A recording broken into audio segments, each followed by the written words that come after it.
Assalamualaikum warahmatullahi wabarakatuh. Selamat pagi dan salam sejahtera untuk kita semua. Yuk belajar bersama Cerdas Tangkas.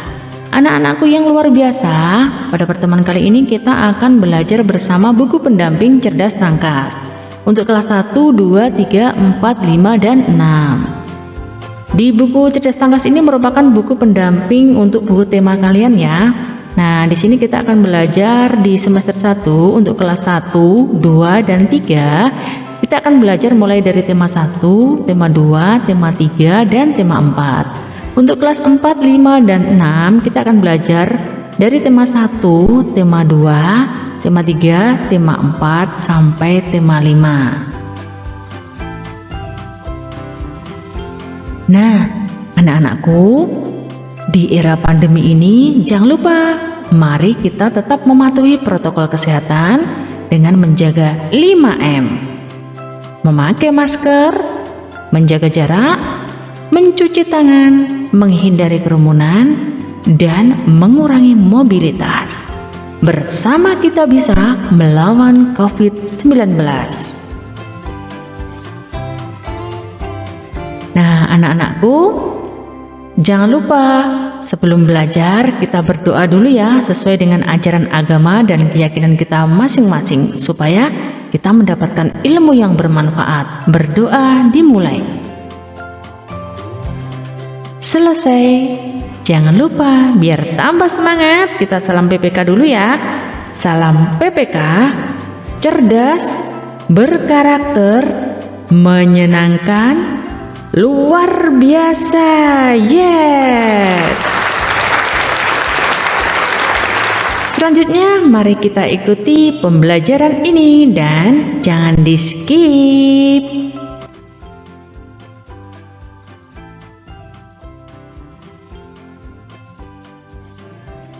Yang luar biasa, pada pertemuan kali ini kita memasuki pembelajaran yang kelima.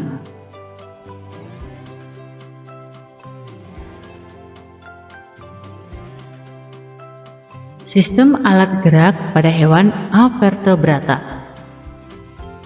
Ciri-ciri hewan avertebrata antara lain, susunan sarafnya berada di perut, memiliki rangka luar, dan otaknya tidak terlindungi oleh rangka. Contoh hewan avertebrata adalah siput, serangga, cacing, ubur-ubur, cumi-cumi, dan lain-lain. Nama organ gerak cacing adalah otot perut. Fungsi dari otot perut pada cacing yaitu untuk melakukan kontraksi dan relaksasi sehingga dapat menghasilkan gerakan mengkerut dan memanjang sehingga cacing dapat bergerak berpindah tempat. Misalnya saat kita melihat cacing tanah yang tubuhnya dapat memendek dan memanjang saat bergerak berpindah tempat. Nah, hal itu disebabkan oleh adanya otot perut yang terdapat di sebelah dalam kulit cacing tersebut. Karena cacing tidak memiliki kaki, maka cacing bergerak secara perlahan dan meninggalkan bekas berupa lendir.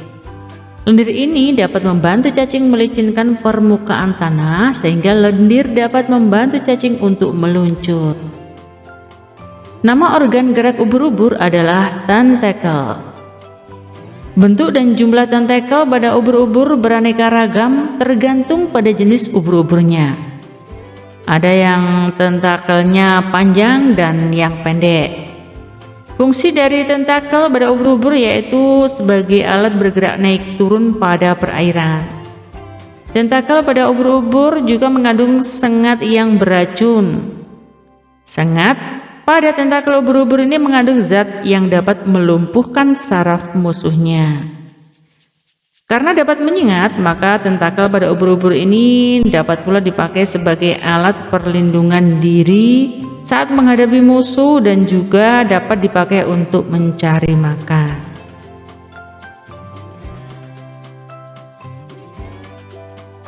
Pada kegiatan 1, anak-anak bisa mengasah kemampuan kalian bersama teman kalian ya untuk mengamati hewan-hewan avertebrata dan mengidentifikasi organ geraknya.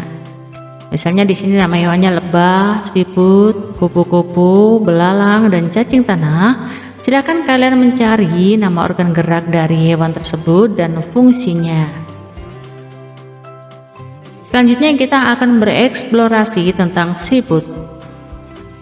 Siput merupakan hewan yang berjasa dalam penguraian serpihan daun-daunan. Kenapa berjasa? Karena siput memakan daun-daunan dan menjadikannya bagian-bagian yang kecil atau serpihan sehingga mudah untuk diuraikan oleh bakteri pengurai.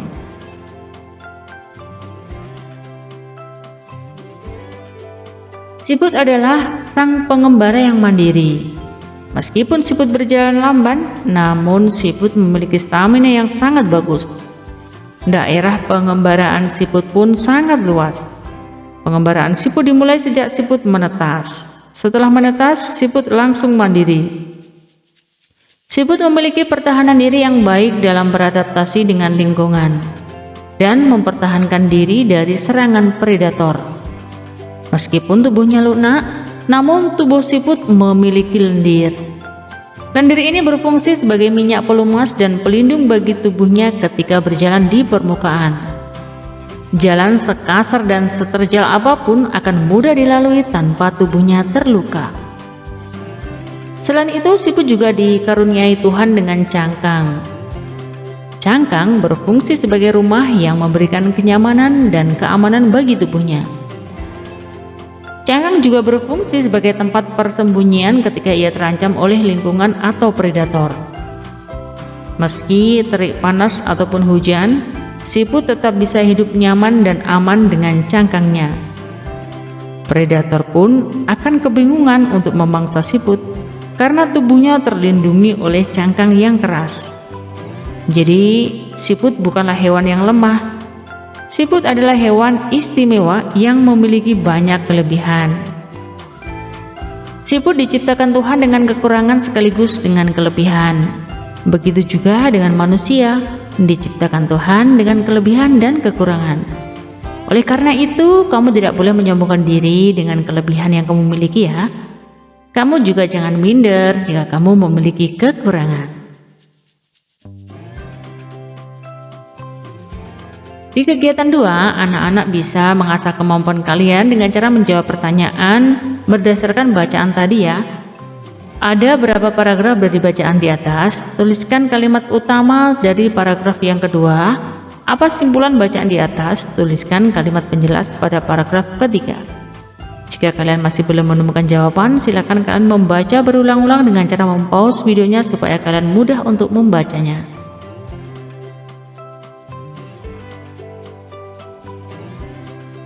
Dalam membuat gambar cerita, kamu harus mengetahui corak gambar cerita atau ilustrasi. Corak gambar ilustrasi adalah sebagai berikut. Ada komik, pamflet, cover, kartun, karikatur. Silakan anak-anak mempause video ini jika kalian ingin mendapatkan penjelasan dari corak gambar ilustrasi dari komik, pamflet, cover, kartun, dan karikatur.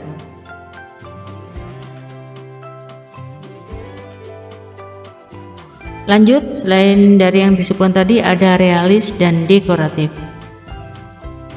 Di kegiatan 3, kalian silakan mencari contoh-contoh karikatur pada koran bekas, gunting dan tempelkan pada buku gambarmu, beri hiasan sehingga menjadi hasil karya yang artistik. Selamat mencoba.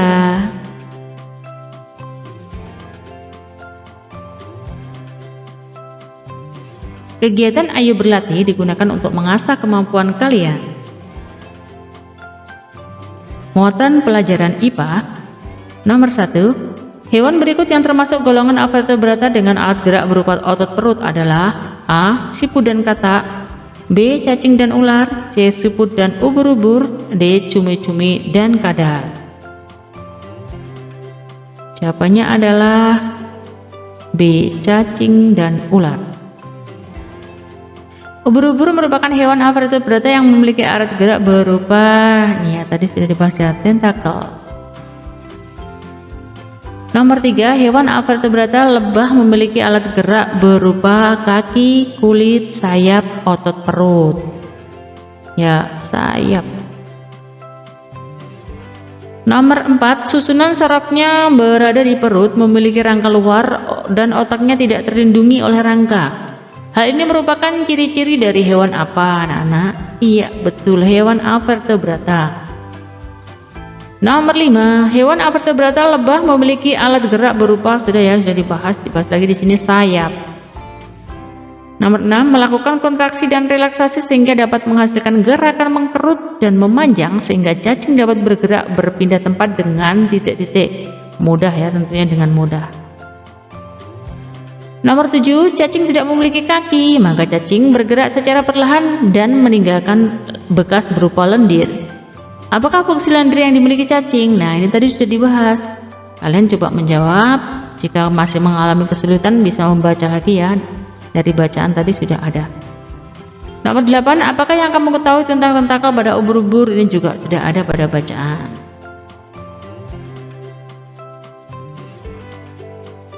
Muatan pelajaran bahasa Indonesia. Bacaan yang berjudul siput terdiri dari berapa paragraf ya tadi? Kalau kalian lupa bisa menggeser videonya. Nomor 2, hewan avertebrata adalah hewan tidak bertulang belakang. Arti awal pada kata bertulang adalah memiliki, menggunakan, memakai, melakukan pekerjaan. Memiliki. Bertulang belakang berarti memiliki tulang belakang. Nomor 3, di sini ada bacaan. Seperti biasa, jika ada bacaan kalian harus membaca supaya kalian memahami dari bacaan tersebut. Setelah itu kalian coba membaca soalnya, lalu berusaha mencari jawaban dari bacaan tersebut. Nomor 4, meskipun siput berjalan lamban, namun siput memiliki stamina yang sangat bagus. Antonim kata lamban. Antonim itu lawan kata ya nak ya. Antonim lawan kata. Antonim dari lamban. Berarti iya betul, cepat. Nomor 5, yang termasuk hewan avertebrata antara lain siput, cacing, belalang, dan lebah. Tanda baca yang diperlukan pada kalimat tersebut adalah tanda koma. Siput, koma, cacing, koma, belalang, koma, dan lebah.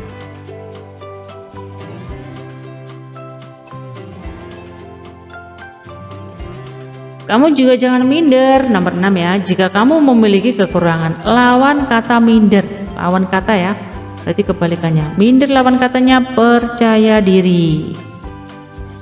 Nomor 7, di sini ada bacaan, silakan dibaca ya, lalu di pertanyaannya dicoba. Ide pokok dari paragraf tersebut. Nah, kalian untuk mencari ide pokok berarti kalian harus membaca dan memahami isi bacaan tersebut. Nomor 8, tuliskan salah satu kalimat penjelas dalam paragraf tersebut. Muatan pelajaran SPDP. Gambar yang memuat atau mewakili isi buku disebut komik, pamflet, cover, kartun. Iya betul, cover.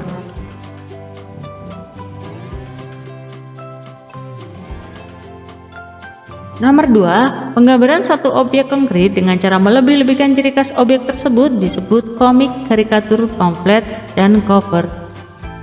Iya, karikatur.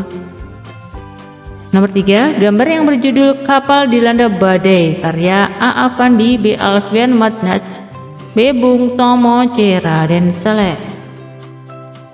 Iya betul, Raden Saleh. Gambar dekoratif di samping menggunakan motif apa ya, ini tentunya motif tumbuhan karena gambarnya berupa bunga.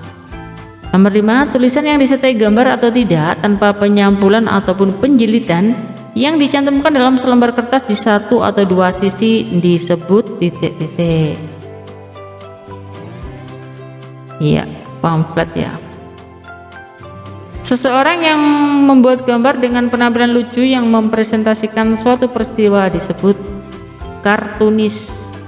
Nomor 7, jelaskan perbedaan antara ragam realis dan dekoratif. Bisa dibaca tadi sudah ada di keterangannya ya. Di penjelasan tadi juga sudah ada. Nomor 8, apakah fungsi cover pada sebuah buku? Fungsi cover. Fungsi cover itu membuat buku membuat atau mewakili isi buku ya, sehingga terlihat menarik dan orang tertarik untuk membaca buku tersebut. Demikian tadi anak-anak pembahasan yang bisa Ibu sampaikan. Mohon maaf ya jika ada kesalahan atau kekurangan yang disengaja ataupun yang tidak disengaja. Ibu akhiri, wassalamualaikum warahmatullahi wabarakatuh. Sampai jumpa di video pembelajaran berikutnya.